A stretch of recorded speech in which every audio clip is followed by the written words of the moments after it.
Just look on the bright side of life. I'll do it. I'm very serious, guys. Like, I will not stop at we can't give you the negotiator. I will continue to call until I find the one person, whether they're in the US, whether they're an outsourced call center in India, or whether it's like the late night crew that doesn't know the rules because they just got added. It doesn't matter to me who it is. I know that somebody at the bank will give me that information. All I have to do is ask. You guys follow that? So again, the Outback says that it's not the box. Just because you want the information doesn't mean a bank's going to give it to you. But how important might it be to know who the person is that's handling your file? Before It's you need it. extremely important. And I'm going to give this last tip before we go into some closing stuff and then we do Q&A. I'm going to tell you guys that the communication hub at a bank is email. Email. No matter what they say. Yes, I understand that a lot of them will tell you I'm not allowed to correspond via email, or I can't receive them, or whatever the story is they give you. I'm telling you right now, email is huge. If you had 500 files that were assigned to you, might it be easier to read 500 emails and sort through those than it would be to handle all those calls and voicemails? So guys, email addresses, and the last thing I'll say on email is there's always a corporate or company structure, meaning first name dot last name at bankofamerica.com. So if you have somebody's name, you don't always need the rep to give you the email if you know the bank's corporate structure. And you can Google that stuff, guys. It's readily available out there. We're not some specialists that we're hiding secrets from you. It's available if you're willing to look for it. Verify, a quick tip on that, anytime you get somebody's name, verify the spelling. I don't care if the name's John, Joe, or Mary. How do you spell that? I've said that for the name Joe. Literally. I want to know, and I don't want there to be any mistakes, because a lot of times the rep is reading it, they'll say the wrong word. Like they literally gave you a different It's really name. Joan, you mean? Yeah, it's Joan, and they'll say or Joe. Marv, because they, no, seriously, guys, these are real stories. They're just trying to get you off the phone. I mean, if we had more time, we'd like actually role play a fun phone call because we like to do that. But they're talking really fast, they're trying to get you off the phone all the time, so they just want to get to the next person because they're trying to get to the queue. They're just doing this, trying to get you off the phone. It's not designed and set up for success. It's just set up to hopefully get like good customer service satisfaction surveys and results, unlike Bank of America just got. But they're just designed to do that over and over and funnel people through a system. They're hoping you don't call back. I'm sorry to tell you that. Now, I'm not saying that the guys that are in charge at the bank are hoping that, but the people on the bottom floor that actually understand how much call volume they get, they're hoping you don't call back. They really are. Okay, we're going to give you a couple more things here. We've got some business cards in the back, so feel free to take one of those. We do a video blog. It's called shortsalepowerhour.com. shortsalepowerhour.com. We actually are going to need to leave like pretty on time today. For those of you who were in the class yesterday, we did like an additional 45 minutes of Q&A because nobody was in our room afterwards. But we're actually get to go film, I believe, with Diana Kokoska on her Power Hour.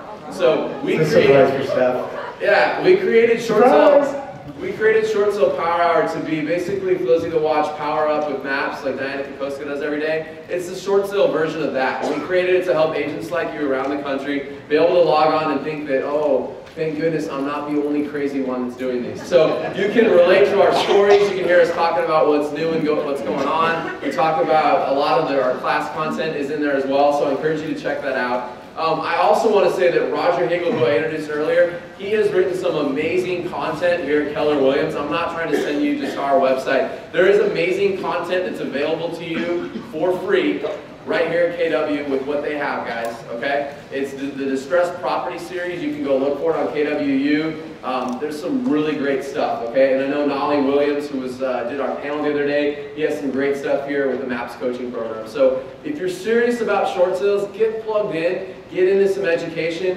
The best thing outside of, I would say the best thing we did for our business was work together, guys. The best thing we ever did. We didn't tell you the story, but when we started working together in February of 2008, we had a combined total of 12 listings. It was awesome. And we closed one short sale. No idea what I was doing. But we were frustrated because we were working at home alone, getting beat up all day. And the best thing we did was come together and start a partnership that then turned into a team that we run today. It's the best thing ever. So I highly encourage you, if you're a mega agent in the room that only has one person negotiating your short sales, I'm going to tell you to roll up your sleeves at least 1 hour a day and get in there and do it.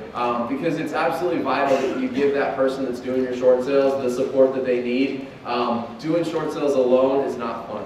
Okay? Really, all right. Also, before we take Q&A and wrap up the last part, please fill out an evaluation form before you leave the room, and I believe the box is back on that side of the room. So please put it back there. We'd love to come back and teach for you guys again. But we can't do that without your evaluations. Around the surveys, we still have a few more minutes, so if everybody can kind of stay tighter. If you're getting up, that's fine, just do it quietly. But around the survey, we've had a lot of people say, hey, you're going to talk about second liens, you're going to talk about mortgage insurance, will you talk about how to escalate and all that?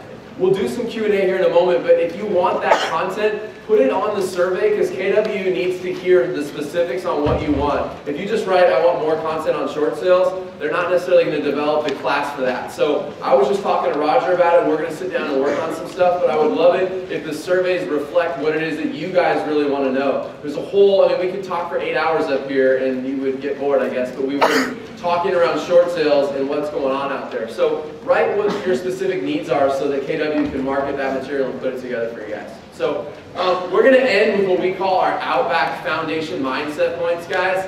And I'm going to suggest that we could have not taught the rest of the material and just taught this, and you could have walked out of here just really with some all new clarity.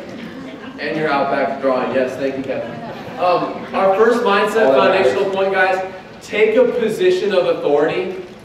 Take a position of authority. Please don't have that mindset of, oh, I hope this works and that kind of thing. You've got to understand the bank system is messed up. It's your job as the agent in control of the transaction to take the position of authority and manage the transaction. Don't expect the bank to manage the transaction for you. Be confident in your offer. We talked about that when the offer came in. Don't have the mindset of, oh, I hope this goes through. I'm really hoping this one happens. If that's your mindset going into the transaction, I'm going to tell you right now, you're not going to have very good success. Okay? So take a confidence level around the offer that you're working with the bank. Kevin loves this one. Banks don't know the real estate market better than you. Oh, but they sure love to tell you that they know the property. And they might tell you they want the property back. We'll go over that one in a second. But they are not the expert. You are. You are the one with the real estate license. You are the one that practices this profession every single day. You are real estate, and they don't even know banking right now. So I promise you that they don't know real estate. No, I'm serious. That's kind of a joke, and it's very true all at the same time. They don't even know what's going on in their industry. They can't possibly know what's going on in ours, and it's our job to help them through that. Keep the right perspective, guys. Escalating to the CEO because your package wasn't verified in the first 72 hours is probably not like the right perspective in the transaction, okay? So keep the right perspective. Understand as well, Kevin and I both work on the banking side, and believe me when I say the people inside the bank get beat up on a lot all day, so a little bit of kindness and a little bit of understanding goes a long way with them. Now, certainly I have my fun with them as well because they beat up on me, but the idea would be that, guys, treat them well and you're going to be surprised at what you get back in return. And just keep the right perspective at all times. Understand where your seller's coming from. Understand where the bank's coming from. Understand where the buyer and the buyer's agent are coming from when they want an update every other day. Like, just keep the perspective in mind and then build systems around it to help manage your business. This is a great one, guys. Never, ever, ever, ever, ever, ever, ever take no for an answer. When you hear, well, Fred and I actually get excited because when we hear no, this only works in short sales, not in a relationship. No, not at home. But in short sales, it always works. Don't ever take no for an answer.